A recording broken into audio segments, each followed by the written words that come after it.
इससे पिछले के वीडियो में हमने पढ़ा कि अब एनसीईआरटी 202 का बहुपद, उस बहुपद में हमने 203 का जो है दो अभ्यास मतलब कि सवाल 2 तक बता दिया था, जिसमें भाग 2 में हमने बताया कि कैसे अगर कोई बहुपद दिया है तो बोल रहा था क्या इसके गुणनखंड हैं या नहीं। तो हम लोग गुणनखंड ज्ञात करने के लिए कैसे बोल रहे थे, सबसे पहले उस बहुपद यानी दिए गए 2 बहुपद दिए रहते थे तो उसमें दूसरे बहुपद से पहले बहुपद में भाग देते थे। अगर भाग पूरा चल जाता था तो हम लोग क्या करते थे कि गुणनखंड है। अगर भाग पूरी तरीके से नहीं जाता था यानी कि आखिरी में कुछ शेष बच जाता था तो हम लोग क्या करते थे, ये भाई गुणनखंड नहीं है। तो हमने भाग देना भी पढ़ लिया था कि कैसे भाग दिया जाता है, कैसे एक बहुपद से दूसरे बहुपद में भाग दिया जाता है, और शून्यांक मूल ये सब पढ़ लिया है हमने आपको बताया था कि हम बहुपद के भाग के लिए मतलब एक अलग से वीडियो बनाया है जिसका हमने डिस्क्रिप्शन बॉक्स में लिंक दे रखा है। उसमें हमने ये बताया कि कैसे आप कम समय में सटीक बहुपदों का भाग दे सकते हैं, यानी कि अपना समय बचाते हुए और एकदम सटीक 100% राइट आंसर आप कैसे दे सकते हैं। एग्जाम में सबसे बड़ी बात होती है समय, यानी कि समय को आप कैसे कम समय में ज़्यादा क्वेश्चन कैसे हल कर सकते हैं। तो हमने बताया कि उसका एक वीडियो हमने बनाया है, शॉर्टकट विधि है बहुपदों का भाग देने के लिए। उसमें 4 स्टेप बताए हमने, अगर 4 स्टेप आप फॉलो करते हैं तो फिर आपका बहुपद में और कोई भी डाउट नहीं रह सकता और बहुपद को आप कम से कम समय में लगा सकते हैं। तो उस वीडियो को जरूर देखें। और उसके बाद से कुछ और भी वीडियो बनाए जैसे कि चिन्हों का योगफल क्या होता है, चिन्हों का गुणनफल क्या होता है। हम अक्सर भाग देने में यूज करते हैं, जैसे बहुपदों का भाग देता है ना तो आखिरी में लिखते हैं कि जोड़ने पर या घटाने पर चिन्ह बदल जाता है। तो इस तरीके से जो चिन्ह रिलेटेड जितने भी आपका कन्फ्यूजन होते हैं, जैसे प्लस में प्लस जोड़ेंगे तो क्या होगा, माइनस में प्लस जोड़ेंगे तो क्या होगा, ये योगफल वाला, और एक और होता है गुणनफल वाला भी, जैसे माइनस में प्लस का गुणा कर देंगे तो क्या होगा, माइनस में माइनस का गुणा कर देंगे तो क्या होगा। तो ये 2 टाइप के होते हैं चिन्ह में कन्फ्यूजन बच्चों को अक्सर 2 टाइप के होते हैं, एक चिन्ह का योगफल वाला होता है, एक चिन्ह का गुणनफल वाला। तो इस दोनों टॉपिक्स पर भी हमने वीडियो बना रखा है जिसको शॉर्टकट में यानी कि कम समय में आप कैसे उसे सॉल्व कर सकते हैं। उसमें देखिए उसमें क्या रहता है, सवाल तो रहता नहीं है चिन्हों का योगफल गुणनफल में सवाल नहीं रहता, बस उसमें बस कन्फ्यूजन बच्चों को ये हो जाता है कि माइनस कब होगा प्लस कब होगा, यही बहुत बड़ी बात होती है। लेकिन उसमें ज़्यादा आपको घूमने फिरने की ज़रूरत नहीं है, ज़्यादा वीडियो नहीं देखने की जरूरत, बस एक वीडियो हमने बताया आपको बनाए हैं हम, डिस्क्रिप्शन बॉक्स में उसका लिंक है, उस वीडियो को जाकर देखें। उस वीडियो के बाद से आपका कोई भी कन्फ्यूजन नहीं रह जाएगा।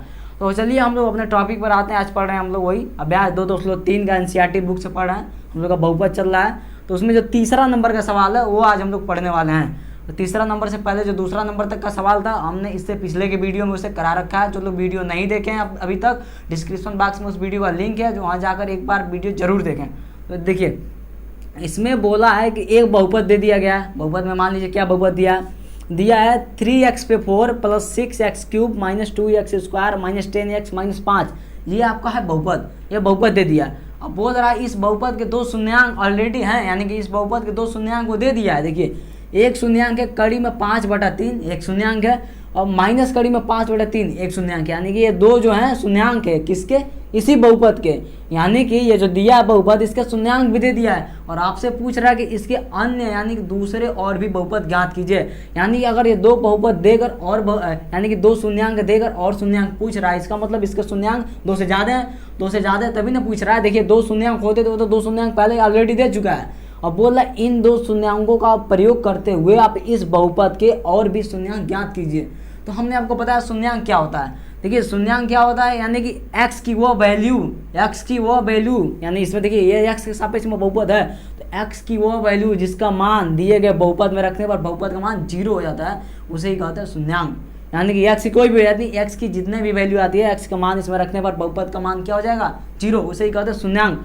और शून्यांक ज्ञात करने के लिए शून्यांक कैसे ज्ञात कर सकते हैं, या शून्यांक ज्ञात करने के लिए भी हमने बताया है, इसे 2-3 वीडियो पहले ही हमने बता दिया था कि शून्यांक कैसे ज्ञात करते हैं। सबसे पहले दिए गए जो बहुपद है उसका गुणनखंड ज्ञात करते हैं। वो कब किन कंडीशन में, याद रखिए वो कंडीशन दूसरा है, यहाँ पर कंडीशन दूसरा है। यहाँ पर देखिए कंडीशन क्या है, यहाँ पर तो आपको शून्यांक दे भी दिया और पूछ भी रहा है कि शून्यांक बताइए। देखिए 2 शून्यांक पहले से ही दे दिया है और फिर पूछ रहा है 2 शून्यांक और बताइए, जितना शून्यांक और बच रहे हैं। तो हम लेकिन शुरू में जो शून्यांक ज्ञात करने के लिए था हमने क्या बताया था, अगर कोई बहुपद है, मान लीजिए एक बहुपद है ax square plus bx plus c, यह एक बहुपद है, इस बहुपद का शून्यांक ज्ञात करना रहता है। तो हम सबसे पहले क्या करते हैं, सबसे पहले हम जानते हैं क्या करते हैं, इसका गुणनखंड करते हैं। मान लीजिए इसका गुणनखंड हो जाएगा ax square plus a plus b x plus c।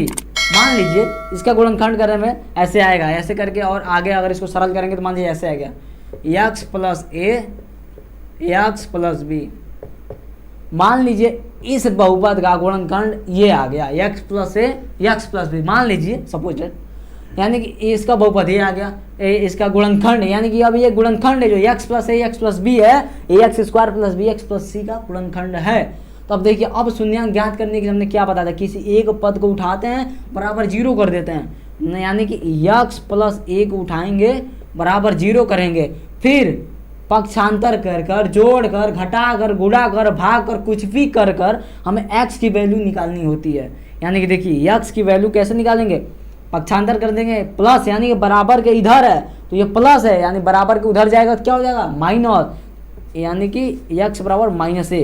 एक तो शून्यांक ये आपका आ गया, यानी कि पहले पद को हमने उठाया बराबर जीरो किया, पक्षांतर करके एक शून्यांक का मान ज्ञात कर दिया, फिर ऐसा ही दूसरे शून्यांक को उठाएंगे बराबर जीरो कर देंगे, यानी कि x प्लस बी बराबर जीरो कर देंगे।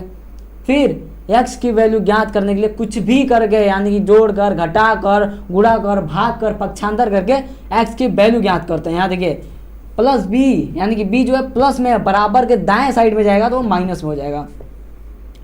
यानी कि देखिए, यानी कि जो माइनस ए और माइनस बी है वह दिए गए बहुपद a x square plus b x plus c के शून्यांक हैं। तो आपने देखा शून्यांक कैसे निकालते हैं, ये वाला, यानी ये जो शून्यांक निकालने का तरीका हमने अभी बताया यहाँ पर शॉर्टकट में, ये शून्यांक निकालने का तरीका हमने इससे पिछले वीडियो में बता चुका है, इससे 2-3 वीडियो पिछले हमने बता चुका है, अभ्यास 2.2 में बताया हमने या 2.1 में। अगर जो लोग भी शून्यांक ज्ञात करने का नियम अभी तक नहीं जानते हैं या अभी तक वो वीडियो नहीं देखे हैं, तो हमारे डिस्क्रिप्शन बॉक्स में उस वीडियो का लिंक है, पहले उस वीडियो को जाकर देख लीजिए। उस वीडियो को आप देखे रहेंगे तो इस सवाल में कुछ नहीं है। अगर उस वीडियो को नहीं देखे रहेंगे या अच्छी तरीके से नहीं समझे रहेंगे तो देखिए ये सवाल आपको बहुत ज़्यादा टफ लगेगा। क्यों टफ लगेगा, क्योंकि इसमें पहले तो शून्यांक दे भी दिया है, फिर शून्यांक कुछ भी रहा है, यानी कि देखिए प्रश्न का आंसर दे भी दिया है और दूसरा आंसर उसी में पूछ रहा है। तो हमने बता दिया आपको शून्यांक क्या होता है, सीधे सीधे x की वैल्यू होती है शून्यांक, जिसका मान रखने पर बहुपद का मान जीरो हो जाता है। और यहाँ पर हमने आपको बता दिया, एक ओवरव्यू दे दिया कि कैसे शून्यांक निकाला जाता है, यानी कि शून्यांक निकालने का तरीका भी बताया। ये इस तरीके को हमने अभ्यास 2.1 2.2 में विस्तार तरीके से बताया, उस वीडियो को आप लोग जाकर जरूर देखें। तो चलिए अब हम लोग आते हैं अपने अगले सवाल पर, यानी कि हम लोग का सवाल देखिए क्या था। सवाल में एक तो पहले तो शून्यांक दे भी दिया है और उस पर से शून्यांक पूछ भी रहा था। चलिए इसको हटाते हैं, पहले हम लोग इसको हटाते हैं, फिर देखते हैं अपना शून्यांक वाला। देखिए इसमें शून्यांक, इससे पहले वीडियो में हमने जो शून्यांक बताया था उसमें शून्यांक ज्ञात करने के लिए हम लोग पहले गुणनखंड करते थे। गुणनखंड करने के बाद हमें 2 पद मिलते थे, यानी कि 2 ब्रैकेट में 2 पद मिलते थे, उनमें से किसी एक को उठाते थे बराबर जीरो कर देते थे। बराबर जीरो करने के बाद यानी x की वैल्यू पक्षांतर करके, जोड़ कर, घटा कर जो भी आती थी वही उसका शून्यांक होता था। शून्यांक को मूल भी कहते हैं, यानी कि बहुपद का मूल, बहुपद का शून्यांक एक तरीके से समझ लिए वही है। यानी कि इस तरीके से हम लोग निकालते थे। लेकिन यहाँ पर देखिए, यहाँ पर तो शून्यांक दे भी दिया, फिर अलग शून्यांक पूछ रहा है, तो यहाँ पर निकालने का तरीका उससे थोड़ा सा अलग हो जाता है। तो फिर देखिए यहाँ पर तरीका सबसे पहले दे रहा है, यानी कि x के सब सापेक्ष में बहुपद दिया है जिसके 2 शून्यांक कितने हैं, यानी कि x बराबर कड़ी में 5/3, एक शून्यांक हो जाएगा तभी तो ये शून्यांक है ना। और फिर दूसरे x बराबर क्या कर रहा है, माइनस कड़ी में 5/3, ये 2 शून्यांक तो पहले से ही दे दिया। अब यहाँ पर है, ये देखिए x बराबर के इधर में, यहाँ देखिए बराबर के इधर में प्लस है तो बराबर के इधर लाएंगे तो माइनस हो जाएगा, यानी कि माइनस कड़ी में, ये देखिए पूरा कड़ी है, कड़ी में 5/3 ब्रैकेट बंद बराबर। देखिए इस वाले पद को पूरा उठाकर हम इधर लेकर आ गए, इस साइड में कुछ नहीं बचा, बराबर जीरो हो गया। फिर इधर देखिए x है, बराबर के दाएं साइड में माइनस है, बराबर के इधर लाते हैं तो चिन्ह हमेशा बदल जाता है, माइनस है तो प्लस हो जाएगा, प्लस कड़ी में 5/3 ब्रैकेट बंद बराबर जीरो। देखिए बराबर जीरो हो गया। अब देखिए यानी कि ये 2 तो इसके मान हमने बताया था ना, गुणनखंड करने के बाद से 2 पद मिलते हैं, यही वो 2 पद है। अब देखिए इसको एक साथ में रखते हैं, x माइनस कड़ी में 5/3, एक कोष्टक में, दूसरे कोष्टक में क्या आ जाएगा x प्लस कड़ी में 5/3 बराबर जीरो। देखिए अगर इसको अलग करेंगे तब भी हमको वही मिलेगा, एक x बराबर 5 कड़ी में 3 मिलेगा, दूसरा माइनस 5 कड़ी में 3 मिलेगा। यानी कि यहाँ तक तो आपको समझ में आया। यहाँ तक हमने अपने पास से कुछ नहीं किया, बस जो सवाल दिया था उसी को जरा सा सेट किए हमने। यानी कि 2 शून्यांक दे दिया था, देखिए 2 शून्यांक यहाँ पर है और दोनों शून्यांक को मैंने पक्षांतर करके x के फॉर्मेट में, यानी कि पद के यानी गुणनखंड के पद के फॉर्मेट में ला लिया। देखिए यहाँ पर हो गया। अब देखिए हमने आपको सर्वसम्मिका एक सर्वसम्मिका बताया होगा। देखिए सर्वसम्मिका यहाँ पर बता दे रहे हैं फिर से, 3 सर्वसम्मिकाएं बताई थी। तो 3 में से जो तीसरा सर्वसम्मिका था, ध्यान में दीजिए आप लोग, वो क्या था? वो था x माइनस वाई एक कोष्टक में, x प्लस वाई एक कोष्टक में, तो बराबर क्या होगा? यानी कि एक कोष्टक मतलब ये दो बात x और y यानी कि दो चर के हो रही है, एक्स वाई, इसमें भी एक्स वाई है, इसमें भी एक्स, लेकिन चिन्ह जो उनका विपरीत हो जाता है। यहाँ पर x माइनस वाई है, यहाँ पर x प्लस वाई है, बीच में इंटू है। तो इसका फार्मूला होता है X square minus Y square. समझ गए आप लोग? वही काम यहाँ किया। देखिए x की वैल्यू है x माइनस वाई की वैल्यू कितना दे रहा? कड़ी में 5/3। और देखिए यहाँ पर भी x प्लस वाई की वैल्यू कड़ी में 5/3। तो यानी एक कोष्टक में माइनस है, एक कोष्टक में प्लस है, तो हमने क्या कर दिया? दोनों का वर्ग हो जाएगा। यहाँ पर क्या हो जाएगा? एक्स स्क्वायर माइनस, देखिए कड़ी में यहाँ पर देख लीजिए एक बार, कड़ी में 5/3 का जब अब स्क्वायर करेंगे ना, तो देखिए स्क्वायर का मतलब क्या होता है? 2 बार। कड़ी में 5/3 गुणे कड़ी में 5/3। अब देखिए अगर कड़ी के अंदर की चीज़ें समान हो और वही 2 बार कड़ी में लिखा हो, तो गुणा कराने पर हमने आपको बताया है बस कड़ी हट जाता है और अंदर की जो चीज़ें 2 बार लिखी हैं बस 1 बार बचता है। कड़ी हट जाएगा, ये 2 बार है तो क्या बचेगा? बस 1 बार, 5/3। तो हम यहाँ पर सीधे सीधे क्या लिख सकते हैं? 5/3। ये बराबर में आपका 0 आ ही रहा है। तो यहाँ तक आपने समझा? एक्स स्क्वायर माइनस 5/3 बराबर 0। तब इसको हम हटाते हैं, फिर यहाँ से इसको सॉल्व करते हैं। अभी सवाल नहीं रहा, अभी सवाल वो तो हम अपने हिसाब से सेट कर रहे हैं। तो चलिए इसको हटाते हैं। पहले हमने जो 3 सर्वसम्मिकाएं बताई थी क्या आप लोग को याद है? 3 सर्वसम्मिका कौन था? पहला क्या था? x माइनस वाई का होल स्क्वायर, दूसरा x प्लस वाई का होल स्क्वायर, और तीसरा क्या था? एक क्वेश्चन में x माइनस वाई, दूसरे क्वेश्चन में x प्लस वाई। तो चलिए फिर यहाँ से इससे आगे अब सॉल्व करते हैं इसको। देखिए यहाँ पर देखिए ये बट्टे में इसका इधर तिर्यक गुणा कर सकते हैं और इधर भी तिर्यक गुणा कर सकते हैं, तो ये बट्टे हट जाएगा। इधर तिर्यक गुणा, इधर तिर्यक गुणा, बट्टे हट गया। तो 3 का x स्क्वायर में गुणा करेंगे, 3 का x स्क्वायर में गुणा करेंगे, देखिए 3x स्क्वायर हो जाएगा। इसमें यानी कि 3 के ऊपर जो बटे हैं उसमें कुछ नहीं होता, यानी कि वो -5 रहेगा ही, -5 बराबर। देखिए 3 का 0 में गुणा, किसी भी संख्या का 0 में गुणा करेंगे, चाहे वो कितना भी बड़ा हो, कितना भी छोटा हो, कैसा भी हो, माइनस प्लस बट्टे में जो भी हो, उसका वैल्यू होता है 0। 0 हो गया। यानी कि हमें क्या मिला? हमें एक बहुपद मिला, और बहुपद क्या है? 3x स्क्वायर माइनस 5 बराबर 0। यानी कि हमें एक बहुपद मिला 3x स्क्वायर माइनस 5 बराबर 0। अब देखिए एक बहुपद ये मिल गया हमें 3x स्क्वायर माइनस 5 बराबर 0। अब हम देखिए क्या करेंगे, ये जो बहुपद मिला है इससे हम लोग इस मेन बहुपद में भाग देंगे। भाग देने के बाद जो आता है उसका गुणनखंड निकाल लेंगे। उसके बाद 2 पद मिलेंगे, दोनों पद का बराबर 0 से तुलना करेंगे, जो आएगा आंसर वही उसका अतिरिक्त शून्यांक होगा। तो चलिए देखते हैं, यहाँ तक आपने समझ गया।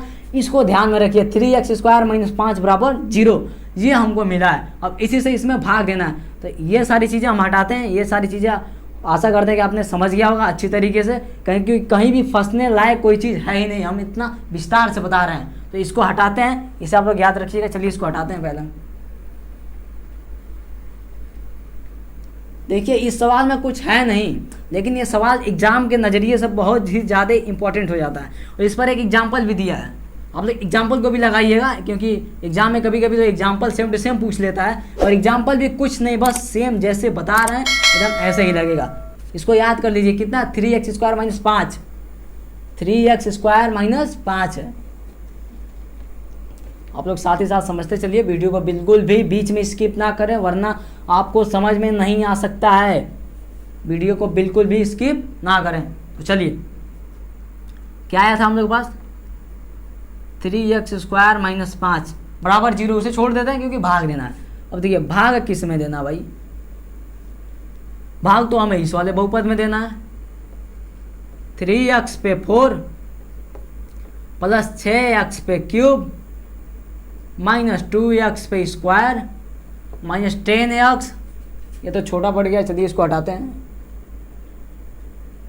Minus 10x minus 5। अब देखिए इसमें भाग देना है, तो हमने भाग देने के लिए आपको बहुत बार बता दिया, इससे पिछले वीडियो में भी बताया। भाग के लिए एक अलग से स्पेशल वीडियो बनाया है जिसमें आप कम समय में कम स्टेप फॉलो करके एकदम सटीक भाग कैसे दे सकते हैं। उस वीडियो को आप जरूर देखें, वो आपका एग्जाम में बहुत ही ज़्यादा टाइम बचाएगा और आपका जो सवाल लगाने का जो भी यानी कि एक्यूरेसी लेवल है, यानी कि जिससे आप मतलब संभावना है कि बहुत ही ज़्यादा सवाल सही होगा। वरना एग्जाम में क्या है ना कि छोटी छोटी चीज़ों से गलतियाँ हो जाती है, जैसे चिन्ह का ले लीजिए। इसीलिए हमने चिन्ह पर भी यानी कि चिन्हों का योगफल, चिन्हों का गुणनफल पर भी अलग वीडियो बना रखा। उस वीडियो को आप लोग जाकर जरूर देखें। ये छोटी छोटी चीज़ें होती है जिन्हें हमें ध्यान में रखकर चलना पड़ता है। चलिए यहाँ पर आते हैं, देखिए यह भाज्य है आपका, यह भाजक है। भाग देने का तरीका क्या कहता है, भाज्य के प्रथम पद में भाजक के प्रथम पद से भाग दे दीजिए। इसमें इससे भाग देंगे तो बचेगा x स्क्वायर, राइट। अब x स्क्वायर का इस पूरे पद में गुणा कराते हैं। देखिए x स्क्वायर का इस पूरे पद में गुणा करा देंगे तो हो जाएगा x पे 4 माइनस प्लस माइनस। देखिए यहाँ पर चिन्ह का आया ना, चिन्ह का गुणा, इसीलिए हमने बोला है कि चिन्ह का जो गुणनफल है उससे हमने अलग से वीडियो बनाया, उस वीडियो को जरूर देखें। माइनस में प्लस का गुणा करेंगे माइनस होगा। अब x स्क्वायर का 5 में गुणा करेंगे तो कितना होगा 5x स्क्वायर। अब ध्यान दीजिए, घटाने पर चिन्ह बदल जाता है, प्लस है तो माइनस, माइनस है तो प्लस, माइनस है तो प्लस, प्लस है तो माइनस। ये देखिए ये गया। अब देखिए यहाँ पर 3 है, यहाँ पर 2 है, यानी इसकी घात 3 है, इसकी घात 2 है, ना ही घटेगा ना ही जुटेगा। अब देखिए क्या इस वाले पद में कहीं 2 घात दिख रहा है, अगर दिखेगा तो घटा देंगे या जोड़ देंगे, वरना हमको उतारना पड़ेगा। अब देखिए यहाँ पर घात 2 दिख रहा है, यहाँ पर भी घात 2 दिख रहा है, यानी कि चलो भाई अब तो ये मतलब ये तो फिक्स है ना कि या तो घटेगा या तो जुटेगा। अब देखिए यहाँ पर 2 है, यहाँ पर 5 है, माइनस प्लस माइनस होता है, यानी कि घटेगा। 2 में से 5 जाए 3 बचेगा, 3x स्क्वायर। अब देखिए चिन्ह कौन सा लिखेंगे, ये आ जाती है हम लोग सामने समस्या। तो हमने क्या बताया, जिसका वैल्यू अधिक होता है यानी कि जिसका मान अधिक है उसी का चिन्ह लिखेंगे। तो बताइए भाई 2 बड़ा है या 5 बड़ा है, 5 बड़ा है, 5 का चिन्ह कैसा है, प्लस है, प्लस लिख दिए। अब आप लोग कहेंगे भाई आपने तो बताया कि जो प्लस होता है उसे चिन्ह के आगे हम लोग यानी कि अंक के आगे नहीं लिखते, वो छिपा होता। हाँ ये सही बात है, लेकिन अगर इसके भी आगे कोई अंक लिखना हो तब तो लिखना पड़ेगा ना। यहाँ देखिए 6x3, ये तो बचा ही है ना। अब इसके आगे प्लस है तो इसके आगे प्लस नहीं लिखेंगे। अगर यहाँ पर प्लस नहीं लिखेंगे तो इसका कोई मतलब ही नहीं रह जाएगा, इसलिए यहाँ पर प्लस लिखते हैं। देखिए इसको हमने उतार लिया। अब जो बचा उसे भी उतार लेते हैं, -10x -5। फिर वही काम इसमें, यानी कि भाज्य के प्रथम पद में बहुपद के प्रथम पद से भाग दे दीजिए। तो 3x स्क्वायर से इसमें भाग देंगे तो क्या हो जाएगा, बचेगा प्लस में 2x बचेगा। देख लीजिए भाग देगा 2x ही बचेगा। 3 दूना 6, x स्क्वायर से x में, हाँ सही है, यानी 2x से इसमें गुणा करा दीजिए। कितना हो जाएगा 3 दूना 6 x3 प्लस माइनस हो जाएगा माइनस 5 दूना 10, 5 दूना 10 x माइनस में। अब देखिए घटाने पर चिन्ह बदल जाता है, माइनस है तो प्लस, प्लस है तो माइनस, ये गया। अब देखिए यहाँ पर स्क्वायर है, यहाँ पर x है, यानी कि कोई भी चांस नहीं है इन दोनों का, यानी कि इन दोनों का मिलाप होने का कोई चांस नहीं है। यानी कि ये अलग जात के हैं, ये अलग हैं, यानी कि जात मतलब ये अलग सजाती श्रेणी में आ जाएंगे, ये अलग सजाती। इसका स्क्वायर में है, ये एक रैखिक है, तो यहाँ देखिए रैखिक से रैखिक देखेंगे, यानी एक घात को एक घात के साथ देखेंगे। यहाँ देखिए -10x है, यहाँ +10x खत्म, बचा क्या देखिए 3x स्क्वायर -5 बचा, 3x स्क्वायर -5। देखिए भाग चला जाएगा क्या, इस वाले भाज्य के प्रथम पद में भाजक के प्रथम पद से भाग देंगे, कितने बार में जाएगा भाई, एक बार। अब एक का इसमें गुणा कराएंगे, एक का किसी भी संख्या में किसी भी चर में कहीं भी एक का गुणा कराएंगे उसकी वैल्यू नहीं बदलती है, सेम यही आ जाएगा 3x स्क्वायर -5। अब क्या करना, घटाने पर क्या होता है सब लोग जानते हैं भाई, चिन्ह बदल जाता है, ये गया बचा गया 0। यानी देखिए हमको भाग देना मेन मकसद नहीं है हमारा, यहाँ पर मेन मकसद भाग देना नहीं है, मेन मकसद है शून्यांक ज्ञात करना। लेकिन उसी शून्यांक के निकालने के रास्ते में हमें भाग देना भी पड़ रहा है। तो देखिए हमने 3x स्क्वायर -5 से इस वाले पद में भाग दिया तो कितना आया, x स्क्वायर + 2x + 1 आया। इस वाले चीज़ को याद रखें, x स्क्वायर + 2x + 1 आया, ये इंपॉर्टेंट है। अब इस भाग को हम फिर से हटाते हैं, आप याद रखिए बस 3x स्क्वायर -5 इस शून्य को सॉल्व करने पर आया था, यानी कि 3x स्क्वायर -5 आया था। अब भाग देने पर क्या आया है, x स्क्वायर + 2x + 1, यानी इस भाग को हम लोग हटाते हैं। अब देखिए इससे आगे का हम लोग क्या स्टेप होता है, इसको हटाते हैं पहले। देखिए सवाल बड़ा है लेकिन कठिन नहीं है, सवाल बड़ा है लेकिन कठिन नहीं है। जो चीज़ दिखने में बड़ा होता है ना उसको लगाने में उतना ही ईजी होता है, अगर आपको स्टेप सारे पते हैं। हमें दावे के साथ कह सकते हैं कि अगर आपने हमारे सारे वीडियो देखे हैं तो आपको कहीं भी किसी भी बच्चे को कोई भी डाउट नहीं होगा, कुछ भी पूछने की ज़रूरत ही नहीं पड़ेगी उसे, क्योंकि हम उस लेवल से पढ़ा दिए आप लोगों को कि आप लोगों का डाउट कहीं भी ना हो। तो चलिए यहाँ पर देखिए 3x² माइनस 5 है, इसको सॉल्व करने पर आया x² प्लस 2x प्लस 1 है। अब यहाँ पर देखिए इसका काम क्या है, इसको भी हटा दें 3x² माइनस 5,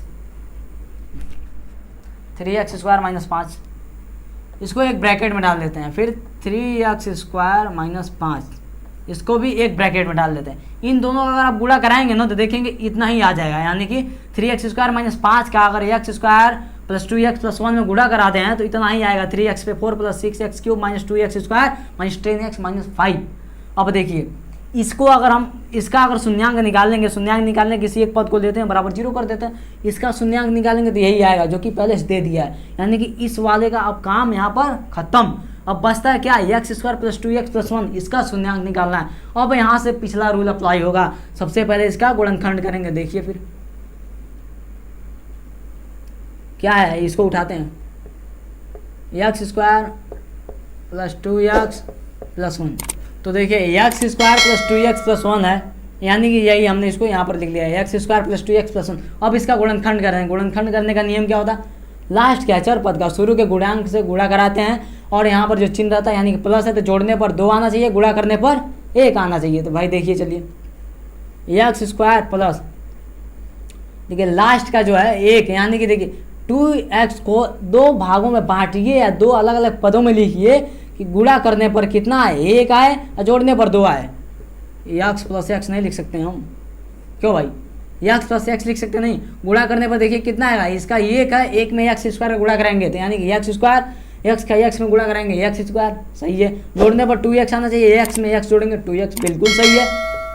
यानी कि देखिए इस बीच वाले 2x को हम x प्लस x लिख सकते हैं। और मान लीजिए अगर आपके पास 4 रुपये हैं तो हम उसे 2 रुपये प्लस 2 रुपये भी बोल तो सकते हैं ना, यानी कि 2 प्लस 2 4 होता है। अगर आपके पास 10 रुपये हैं तो हम ये कह सकते हैं कि आपके पास 5 रुपये प्लस 5 रुपये हैं, यानी कि 10। बात तो वही हुआ, यही काम यहाँ पर। अब देखिए कॉमन लेना है, 2 पद का जोड़ा लगा देंगे, इनमें से कॉमन ले लेंगे। यहाँ से 2 पद में कॉमन क्या मिल रहा है, x को निकालेंगे, यहाँ बचेगा x प्लस, यहाँ से तो x निकाल चुके हैं तो यहाँ कुछ नहीं बचता, तो मतलब 1 बचता है। फिर देखिए यहाँ x प्लस 1 में कॉमन क्या मिल रहा है, नहीं x मिल रहा है, कुछ भी कॉमन नहीं। जब कुछ भी कॉमन नहीं मिलता है, 1 कॉमन मिलता है। जब 1 कॉमन लेते हैं तो सामने जितने भी पद हैं कोई परिवर्तन नहीं होता है, x प्लस 1 ऐसे ही आ जाएगा। देखिए और इस पूरे पद में कॉमन क्या मिला, देखिए यहाँ से यहाँ तक, यहाँ से यहाँ तक x प्लस 1 कॉमन मिल रहा है। यहाँ से x प्लस 1 कॉमन निकाल लिए तो बचा क्या x, ये प्लस, यहाँ से x प्लस 1 निकाल दिया, बचा क्या 1। देखिए दोनों सेम दिख रहा है कि नहीं दिख रहा है, यहाँ तक समझ में आ गया आपको, x प्लस 1 x प्लस 1। अब देखिए फिर क्या करते हैं, हम एक पद को उठाएंगे बराबर 0 करेंगे, वहाँ से शून्यांक उठाएंगे। देखिए x प्लस 1 बराबर 0, तो x बराबर पक्षांतर करने पर क्या हो जाएगा, प्लस इधर जाएगा माइनस, यानी कि x बराबर -1। फिर दूसरे पद को उठाइए, x प्लस 1 बराबर 0, तो x बराबर पक्षांतर करने पर क्या हो जाएगा -1। समझ गए आप, यानी कि अब देखिए यहाँ पर जो और शून्यांक है, यानी कि जो दो इन माइनस कड़ी में 5/3 का -5 कड़ी में -5/3, यहाँ पर 2 शून्यांक दिया। देखिए कड़ी में 5/3 कामा माइनस कड़ी में 5/3, इसके अतिरिक्त वो कौन शून्यांक है, तो कौन शून्यांक है -1, यानी कि यहाँ पर देखिए इसको हटाते हैं, यहाँ पर देख लीजिए बस सवाल लग चुका है। देखिए एक तो -1, यह भी -1, ये 2 तो हमने शून्यांक निकाल दिया, 2 पहले से ही दे चुका है 5/3, फिर माइनस कड़ी में 5/3। ये रहा आपका सवाल का आंसर, यानी कि आपको देखिए 2 शून्यांक दिया, 2 शून्यांक हमने ज्ञात कर दिया, ये टोटल उसका आंसर हो जाएगा। यानी इतने बड़े सवाल का ये इतना छोटा सा आंसर, -1, यही आंसर है इस सवाल का। तो आपने देखा कि कितना आसान से, यानी कितना आसान से, अगर हमको पता है सारी चीज़ें, बेसिक चीज़ें पता है तो कितना आसान से ये सवाल लग चुका है। मैं आशा करता हूँ आपको ये वीडियो एकदम 100% समझ में आई होगी। बहुपद पूरा खत्म है, यानी कि बहुपद आपके एग्जाम के नज़रिए से बहुपद में जो भी मेन टॉपिक था हमने वो सारा पढ़ा दिया है आपको। हमने बीच बीच में होमवर्क भी दे रहा था अपने, मैं आशा करता हूँ आप होमवर्क कर भी रहे होंगे और आपको कोई भी दिक्कत नहीं आ रही होगी। तो वीडियो को लाइक कमेंट सब्सक्राइब करते रहें, यानी कि ये सवाल खत्म।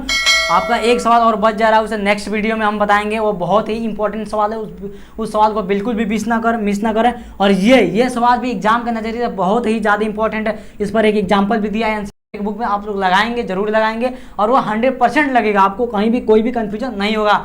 आप वीडियो को देखते रहिए, लाइक कमेंट सब्सक्राइब करते रहिए। और हमने आपको बताया कि हमने 2-3 शॉर्ट वीडियो यानी कि शॉर्ट ट्रिक बनाया है, उस ट्रिक को आप जरूर देखिए, क्योंकि सवाल में उसका यूज है भाई। देखिए इस सवाल में यानी कि हमने देखिए भाग दिया ना बहुपद का, अगर वो वीडियो आप देखे रहेंगे तो बहुपद को भाग देने में कहीं भी प्रॉब्लम नहीं होगा। और हमने चिन्हों पर भी 2-3 वीडियो बनाए हैं, यानी कि शॉर्टकट वीडियो, यानी कि चिन्हों का योगफल, चिन्हों का गुणनफल में, जिसमें अक्सर बच्चे फंसते हैं। जैसे मान लीजिए गुणा करने में कहीं प्लस तो माइनस हो जा रहा है, कहीं माइनस तो प्लस हो जा रहा है, यानी इन सारे कंफ्यूजन को दूर करने के लिए हमने वीडियो बना दिया है चिन्हों का गुणनफल, चिन्हों का योगफल। उस वीडियो को आप जाकर जरूर देखें, डिस्क्रिप्शन बॉक्स में उसका लिंक दे रखा है, और डिस्क्रिप्शन बॉक्स में हमने अपना फेसबुक पेज का भी लिंक दे रखा है। आप लोग सभी लोग जाकर फेसबुक पेज को लाइक कमेंट सब्सक्राइब करते रहिए, वीडियो को देखते रहिए, इसी तरह से लाइक कमेंट सब्सक्राइब करते रहिए। तो नेक्स्ट वीडियो आ रहा है इस सवाल का, बहुत ही इंपॉर्टेंट वाला, उसको भी आप बिल्कुल भी मिस ना करिए। तो फिर मिलते हैं नेक्स्ट वीडियो में।